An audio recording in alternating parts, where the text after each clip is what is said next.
chấm điểm số ở lần đã bóng bốn chẳng đặt cái đi chấm điểm bỏ miền mũi cứ tiệt tương chung mùi nâng preview cả nán cứ nơi không tin tăng cứ nơi không phum tập bèn cái sang hay nơi tin ít dương biệt sả lá mùi đấy cứ dương bàn bao sả lá mùi chia sả lá phạt hám chẳng ở lần đã bóng bốn để miền côn tôi để nơi chung vinh preview của để ở bộ quạt một đặc biệt đang รียนភាសាអង់គ្លេសក៏ដីភាសាចិនក៏ដីហើយយើងរៀនភាសានេះគឺយើងមិនមានគិតលុយគិតកាយទេប៉ុន្តែគាត់ថាយើងបានឲ្យក្មេងៗចូលរួមខ្លះបាទអញ្ចឹងក្នុងមួយខែយើងចូលរួមនៅក្នុងការដែលតាក់ទងជាមួយនឹងចំណាយផ្សេងនៅក្នុងភាគទឹកភ្លើងអីចឹងសម្រាប់ក្មេងៗគឺសម្រាប់ម្នាក់តែ10000រៀលទេក្នុងមួយខែអញ្ចឹង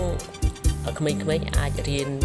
បាន free ទាំងភាសាចិនភាសាអង់គ្លេសហើយជាពិសេសទៀត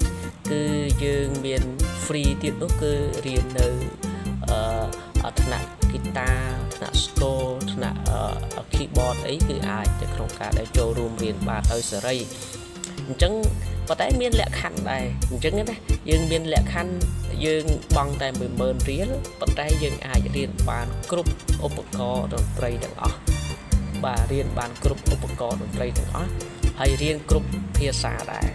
អញ្ចឹងបើសិនជាយើងចង់រៀនហើយជាពិសេសលើកទឹកចិត្តដល់ឪពុកម្ដាយដែលនៅជុំវិញនេះកុំឲ្យកូននៅទំនេរកុំឲ្យកូននៅផ្ទះរត់អត់ប្រយោជន៍នៅផ្ទះលេងទូរស័ព្ទអញ្ចឹងជំរុញឲ្យគាត់មកព្រះវិហារគាត់យើងរៀនតាំងពីម៉ោង4កន្លះរហូតដល់ម៉ោង7កន្លះយប់ឯណោះហើយថ្នាក់តន្ត្រីគឺយើងរៀនតែថ្នាក់នៅថ្ងៃអាទិត្យទេអញ្ចឹងខ្ញុំគោរពអញ្ជើញក៏ដូចជាសិស្សទាំងអស់ណាព្យាបាលគួរតែបាទជំរុញឲ្យកូនរបស់ខ្លួនចាប់ផ្ដើមពង្រឹងសមត្ថភាពរបស់គាត់មិនថាភាសាខ្មែរមិនថាភាសាចិនភាសាអង់គ្លេសអញ្ចឹងឪពុកម្ដាយសំខាន់ណាស់កុំភ្លេចជំរុញពួកគាត់ឲ្យមករៀនទាំងអស់គ្នាទីតាំងនៅព្រះវិហារកណ្ណានភូមិតាពាំងកសាំងស្រុកអង្គស្ទូលខេត្តកណ្ដាលដែលមានខ្ញុំបាទជាអ្នកទទួលខុសត្រូវ